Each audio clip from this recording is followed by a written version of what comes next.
Tomorrow at the Vatican, a historic 4-day summit begins on clerical sex abuse in the Catholic Church. It follows a year packed with allegations from Catholic dioceses around the world.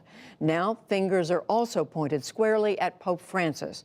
Victims and even high-ranking officials are accusing him of inaction.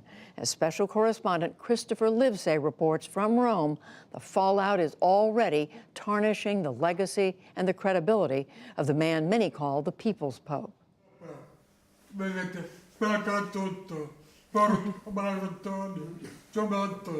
These are the cries of survivors, cries of deaf men that went unheard for decades.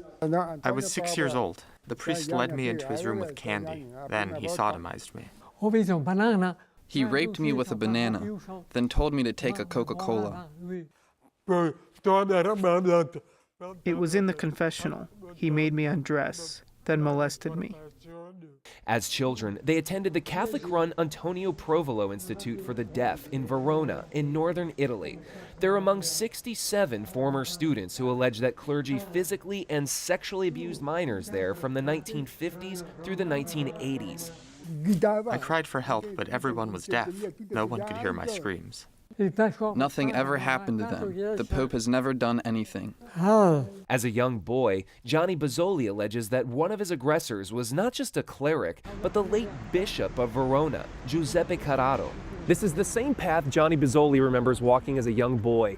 The same path to the bishop's residence. Now that same bishop is on a path to sainthood, thanks in part to Pope Francis. A probe by the Verona diocese failed to interview any of the alleged victims, but cleared the late bishop anyway. And in 2015, Pope Francis signed a decree of heroic virtue on his behalf, a step towards sainthood. Pope Francis has vowed repeatedly to take sex abuse seriously, as he reiterated last September. Even if it were just one priest abusing a little boy or girl, that is monstrous. But there are many, many more victims, and the Pope has appeared off balance in his defense of them. Last year in Chile, Francis publicly dismissed accusations that Bishop Juan Barros witnessed sexual abuse of minors by a priest as calumny. Following an outcry of victims, the Pope apologized last May and accepted Barros's resignation in June.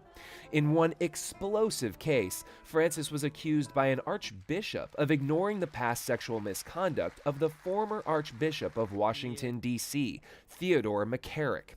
Last week, Pope Francis defrocked him, issuing his most severe punishment yet in the clerical sex abuse scandals. But critics say it may be too little, too late, both for the credibility of the Church and Francis's pontificate. Victims of sexual abuse say the Vatican has been hiding behind these walls when they should have been cracking down on predator priests. Now, some say that same inaction could lead to the undoing of Pope Francis's legacy, and maybe even his papacy. Edward Penton is the Rome correspondent for the National Catholic Register, the oldest national Catholic daily in the U.S. Well, this has been rumored. It's a recent rumor that perhaps he'll resign because of this, or maybe time it with the summit to resign. Only a rumor, but in the notoriously secretive monarchy that is the Vatican, rumors have currency, and the fact that a possible papal abdication is even being uttered at the Holy See speaks to the pressure under which this pontiff finds himself. But I think it'll depend on how much he's willing to listen to his critics, and this hasn't been a great attribute of his in the past. He doesn't seem to like listening to his critics. He doesn't like being corrected. Francis needs to admit wrongdoing, says Robert Mickens, a veteran Vatican watcher. It took him over a year and a half before he even mentioned sex abuse. I really believe the Pope has to come clean on this and say, I made a mistake. I, too, was negligent.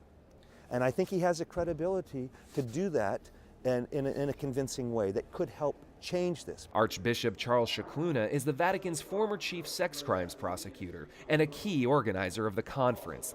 He says it will include some 200 church leaders from around the world, as well as abuse survivors and the Pope at all plenary sessions. I think that we need, as the Pope said, to come to awareness as church leaders that things have to change, that people have to be empowered to disclose abuse, and we are accountable when we come to address misconduct where it happens. Does that mean defrocking members of the clergy? Does that mean turning them over to civil authorities? So every allegation has to be taken seriously.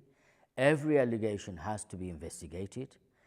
Mandatory reporting laws according to domestic law available have to be followed. So cooperating with local authorities. Absolutely. Scicluna says the church in the U.S. has come a long way since abuse and cover-up scandals erupted within the Boston Archdiocese, prompting the resignation of then Archbishop Cardinal Bernard Law in 2002. But globally, he says, church leaders need to do more. Here in Italy, the Vatican's own backyard, clergy have been slow to even recognize abuse. Are there really church leaders who still don't recognize that sex abuse is a problem in the church? This is not about the United States of America, it's about the Catholic Church, but we understand that the United States is a leader in child protection, and there are things that I think the Catholic Church around the world looks to learn from the United States. Pope Francis is on the record on a number of occasions expressing a determination to address the issue. Is Pope Francis going to resign? I think the only person who knows that is Pope Francis, so we'd better ask him.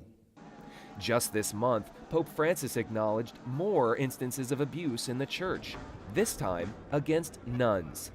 Ci sono stati sacerdoti e anche vescovi. There are some priests and also bishops who have done it. And I think that it's continuing because it's not like once you realize it that it stops. It continues. And for some time, we've been working on it. One more crisis before a conference that sets big expectations. Survivors like Pier Paolo Zanatta hope the conference will spark meaningful change and consequences. Francis must use the event to kick out every last predator priest, defrock them and kick them out. Cardinals, bishops, priests, everyone. And if he doesn't? Then people won't believe in the church anymore. For the PBS NewsHour, I'm Christopher Livesay in Rome.